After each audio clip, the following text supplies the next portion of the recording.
reporter at Fox 5 DC. We're in downtown Bethesda.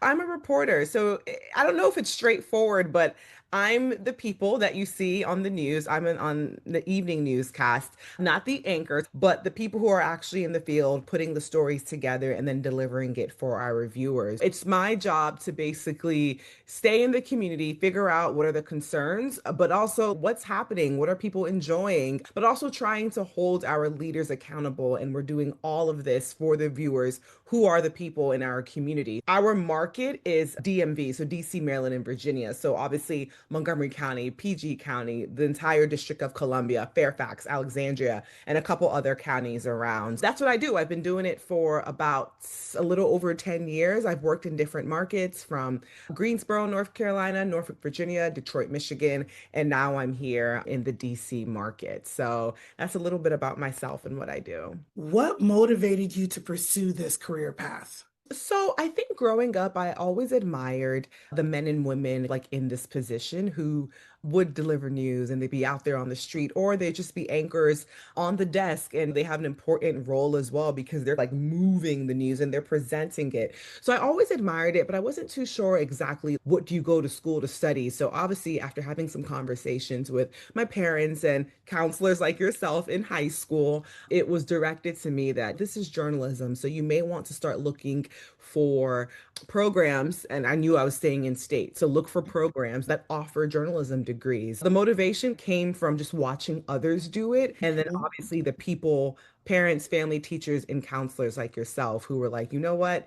We're going to put you on the right track to do what you want to. Yeah. Yeah, thank you. So, how do you stay updated with the latest trends and developments in your industry? Having community contacts, right? And just knowing people at the police department, the fire department, but also like the volunteers in the community, the people who put on Ooh, the book drives, or that one elderly lady who's lived on that block for 40 years, but she knows everyone and knows everything that's happening. And obviously, we can't be everywhere at once. So social media helps. In this day and age, you gotta take your time and vet what you see online. But when I first started a little over 10 years ago, we heavily used the Facebook groups because as with these Facebook groups, it was per community. yeah, So I could be at home waking up, getting ready for work, and someone would say, I live in Springfield, Virginia, and we keep noticing that the street light keeps going on and off and it's just very dark. So that's how I'd get my story ideas. But then also just looking at different headlines, things happening across the country, but seeing how is it impacting people in our area.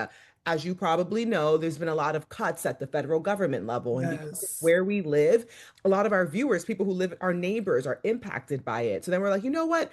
Obviously, it's a national federal story and we focus on local news, but this is local news because people who live in our backyard are affected by this. So that's just another way to get story ideas. Yes, thank you. So, what do you consider your greatest strengths and weaknesses as a professional?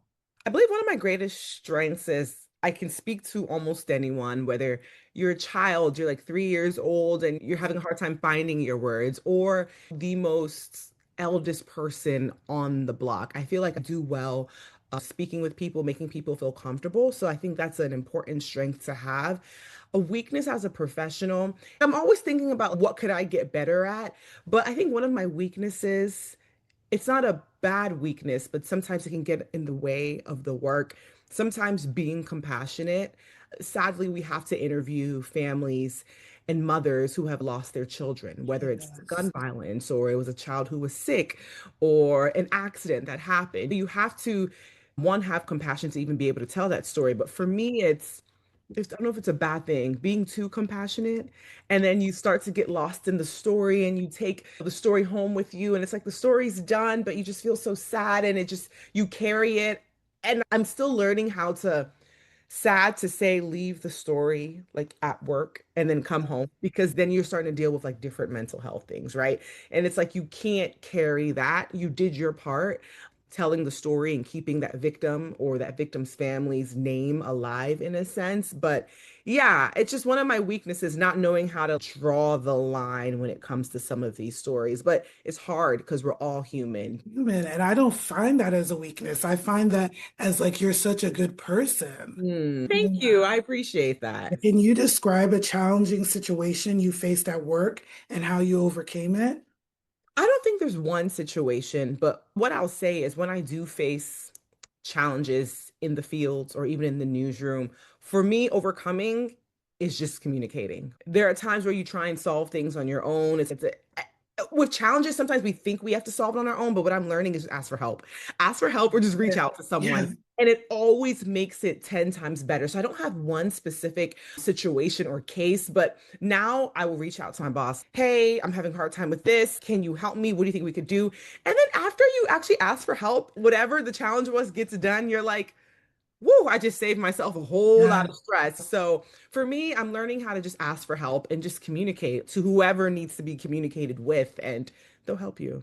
So, yeah, communication is the key. Can you discuss a project or accomplishment you're proud of? I don't have just one. I think in general, I'm very just proud of like how far I've come. And again, it's only been 10 years. I keep saying this, but I'm in a season of just like reflectiveness and just looking back on where I am because it's not easy in this career. You deal with a lot of trauma, heartbreak, sad news, but then there's a lot of positive. Last week, I got the chance to cover Beyonce's tour in DC twice. You know what I mean? I So saw it. even those kind of stories I'm very proud of because it's a great opportunity to one release, but also engage with fans who enjoy the artists that you're there covering. So I don't think I have one specific project or accomplishment. I just think in general, I'm proud of where I've come and just like the people along the way who have helped, mentored, and like guided me. Because I don't want to pick one because I think every story matters. If we're going to see stories like Yes. project, whether is like yesterday, I spoke to a family. They just lost their son who was shot to gun violence. That story is very important. Also, getting a chance to highlight some people's wins in the community is just as important for me Yes, as well. So I don't want to put one project as like more important or it's like a bigger accomplishment than they're others. all important. They're all important in their own little beautiful way. What education or training prepared you for this career?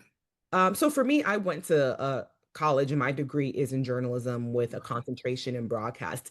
I don't think now a journalism degree is required, but you need some kind of foundation. I know people who have like political science undergrad Oh, degrees. Those are the people who usually go in and like their niche or their beat is politics. And okay. then they'll maybe take some journalism or English classes just to learn how to write and those kind of Okay. things. Like reporting and you don't have a niche or you're trying to figure all that out, I would say just a degree in journalism. So yeah, I just went straight into it, knew what to, I was advised on what to study. What school did you go to? I went to Virginia Commonwealth University in Richmond. Okay, so now walk me through a typical day in your So role. I'm a nightside reporter. So I get to work around 3:15. We sit in our editorial meeting, and inside the editorial meeting, it's other reporters. We have our news director, assistant news director, producers. They're the ones who actually produce the newscast. And then we have executive producers. They're like the go-to point person, our managers, like on the ground-ish. So we just talk about all the things that are happening in the community, things that we should be following up on. And then the producers, the executive producer assigns us. So, okay, Nana, I like your idea, or that's a great story idea, but this is actually happening. So, example, like DC just set a curfew for teens, and Yes, I that's saw that. story. That's an important story. And it starts like tonight, just examples. We need you to go out there. I'm like, all right, perfect. They tell me who my photographer is. I meet with my photographer and I'm like, hey, photographer, our story is DC curfew. The mayor just put something into effect. So we'll try and reach out to the mayor or someone in her office to get more information, like the times, how long, what are the penalties and stuff like that. But the most important part is we're going to go into the community. So we'll go and speak to like businesses because they're also impacted because a lot of businesses they say we love the teens, we love the children, but they're just cutting up outside and it's messing up with our business. We'll talk to people who live in the area too because as a lot of people live in some of these hangout locations. So we just talk to all the stakeholders, businesses, community members. We give us our sound bites, we do interviews with them. How do you feel about this? What do you hope to see? And then we get in the car and then we edit. So I'm with my photographer. I'm like, oh, that one lady said something really good about how she just feels like the kids are bored and they need more to do. So the mayor just needs to like work on programs. Boom, use that soundbite. And we just put all the sound bites together, write our story, and then we present it at 10 and 11. So at 10 and 11, when you turn on our newscast, I just come on camera and then we like present our story for the day. Wow, I didn't know that you were part of the editing process. Yeah. So I'm not editing the photographer, he records but also edits. So I'm sitting right next to him. So while he's editing, I'm Okay. writing. Okay, So nice. he takes care of the technical. Yes, I take care of the writing and putting it together part. gotcha. Yeah. So, how do you balance your work responsibilities with your personal life? Tough. It's tough even till this day. But what I try to do is leave the story in the newsroom or just leave it at work because if you try and bring the two in, it's going to be tough. Because again, like I said, a lot of these stories are very emotional. You're covering victims and different things that are happening. I leave it at work. I said, I did the best I can with this. Hopefully, this family is okay and happy with the story. And I just have to move on because at the end of the day, I'm also like someone's daughter, someone's child, someone's sister, someone's niece, and I have to take care of myself. And also, life is, I'm not just a journalist. I have so many other things to me. So I got to make sure I take care of me. So I now leave it at work. But some stories, obviously, if it's big enough or it deserves a follow-up, like people will text me, I'll see it on my phone and just politely say, "Hey, I'm not working, I'm off the clock right now, but let me forward you to my colleague who is." So I find a way to still balance it because I do understand some stories. If I do a story today, it was a major follow-up overnight. Even though I'm off tomorrow, which is a Saturday, I still got to communicate, Yes. hey, newsroom, check into this. But Okay, try good. and separate the two. Yes. So, how do you approach working with colleagues or clients with different communication styles? I try to understand what their communication style is and how they want to be communicated with. If I struggle with that, I'll just rope somebody in to help That's me. it. But yeah, I think sometimes you have to just meet people where they are. And it doesn't always mean if they go low with them or, but some people aren't comfortable via email. Some people do better via text. Some people want to get on the phone. Some people just want to see you in person and feel you out. So I think you just have to like, don't just go into it like judging or saying this person's difficult. No, try and get an understanding of like where they're coming from. So, who is your role model in your life? So role models outside of family, it's just like different journalists. Someone I'm really appreciating and following right now is like Jerika Duncan. She's a CBS national correspondent. She's been doing this maybe for 20 years, just watching other people who look like me and are just doing like a phenomenal job at it. I feel like Mm, sometimes people make their role models, and for this career, it's like it's not Beyonce. No, people are like, oh, Oprah yeah, and yeah, Barbara Walters, and those are like icons, obviously. But I think sometimes if you like see I don't want to call them smaller icons, but people who feel attainable. Okay, yes, doing yeah, this, I think I can get there, and yeah. then you go from there, right? So.